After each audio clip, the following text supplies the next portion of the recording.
The past year has seen more exciting work in the Kansas East Conference thanks to the Bridges to the Future Capital Campaign. At Camp Chippewa, renovations funded by the Bridges campaign are helping make the camp more inviting and better equipped for campers.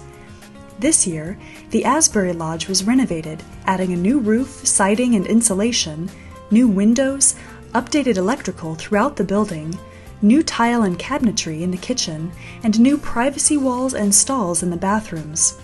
A concrete tornado shelter was added just outside the cabin, providing security for campers in severe weather. The deck and porch were also renovated, along with landscaping work around the cabin to prevent water damage from poor drainage. With the renovation of Asbury Lodge complete, larger groups can now enjoy more comfortable accommodations at our camp.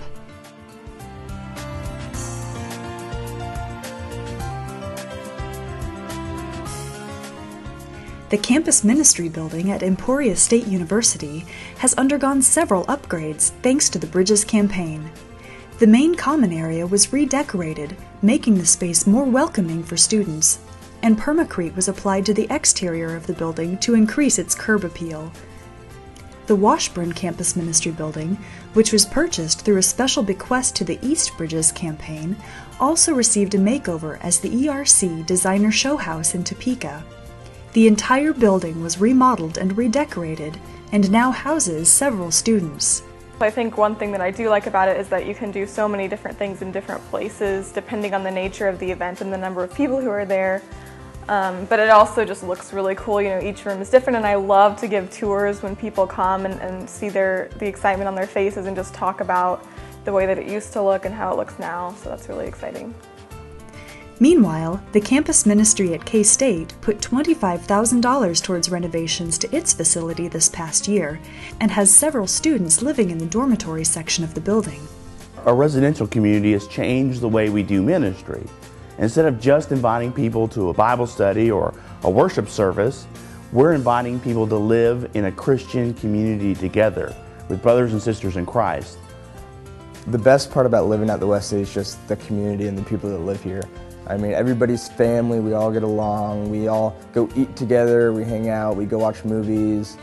And with worship services and group studies right in the building they live, student residents find it easy to participate in activities at the Wesley. Every Tuesday night we have worship with the live praise band, and I play drums, guitar, and bass, so I've gotten a chance to play some. The new building provides one place for all of the activities of the campus ministry. Previously, activities were shuffled between several locations. We'd have to have a worship service on campus or in another church, and it was always trying to figure out where the campus ministry is happening when. But now we have one place that everyone has identified as the home for K-State Wesley, and that's helped us to form a stronger community of brothers and sisters in Christ together. The KU campus ministry is in the process of finding and purchasing a building close to its campus that would provide many of the same benefits that have been seen at K-State. Like worship is going to be there, and small groups are going to be there, and students are going to live there, and it's always going to be buzzing with activity. And it's just going to be a great center for Wesley KU to have that foundation where students can just come and be themselves and relax and don't have to worry about anything and worship and have fun and love God. And I'm so excited. When a suitable building for the campus ministry becomes available, funds from the Bridges campaign will be there to help make a Wesley KU building a reality.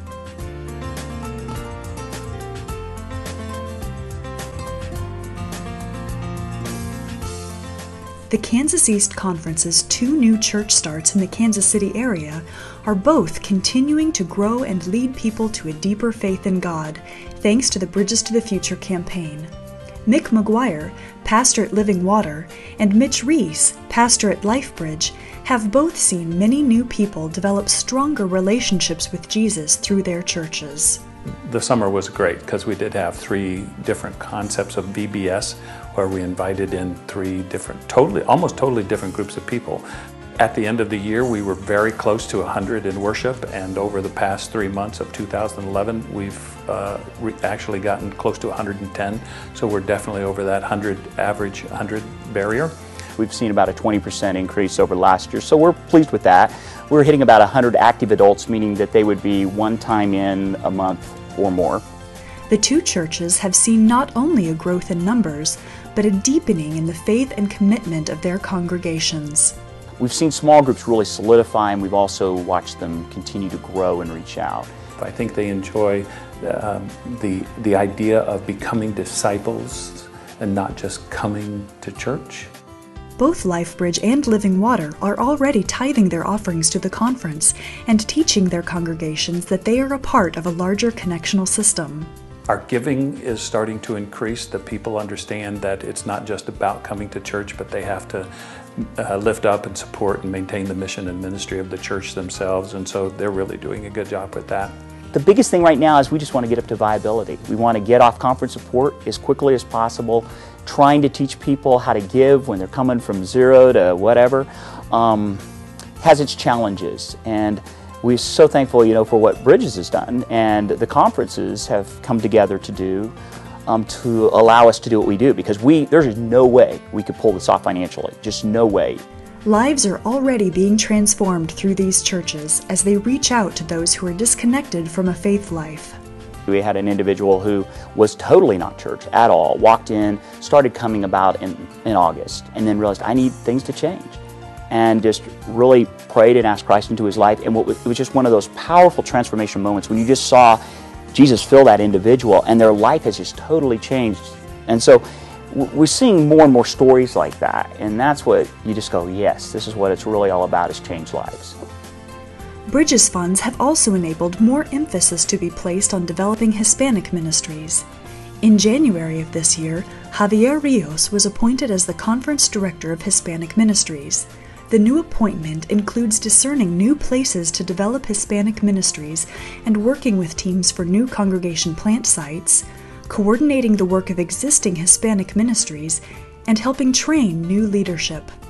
All of this requires a lot of time and energy, which Rio says he now has more of thanks to his new Bridges-funded appointment.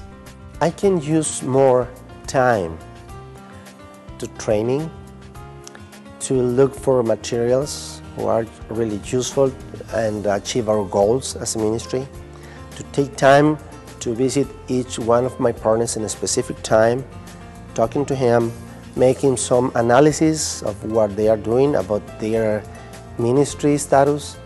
This year, he has implemented 2 leadership training workshops for laity on the topics of small groups and leadership.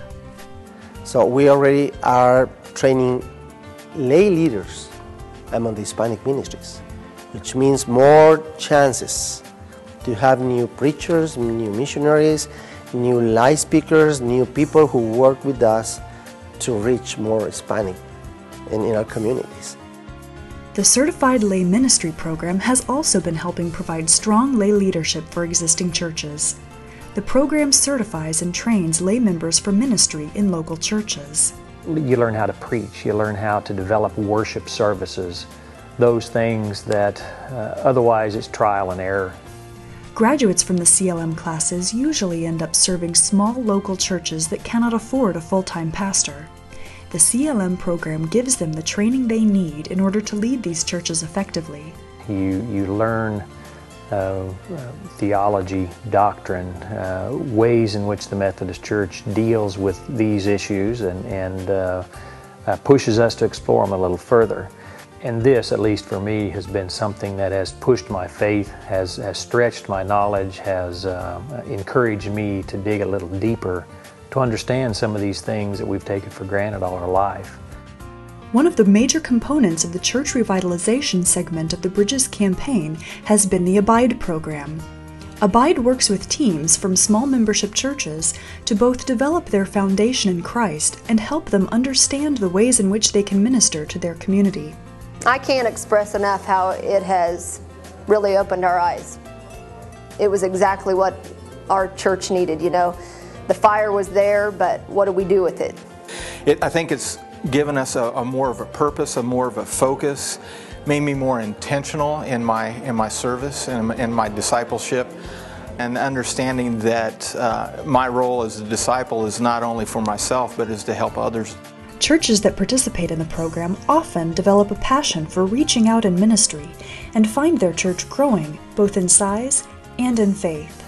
There has been so many great things happen in our church, and we're still, remodeling and growing in numbers, growing in faith.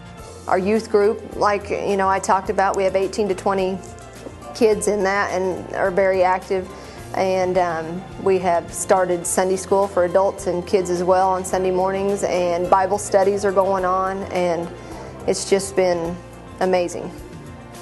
These ministries would not be possible without funding from the Bridges to the Future campaign. Because of the generosity of individuals and churches, the Bridges campaign is able to provide the support needed to help our conference grow and be even more vibrant and fruitful. Through our camp, campus ministries, and church development, we are continuing to reach people for Christ and make a difference in our world.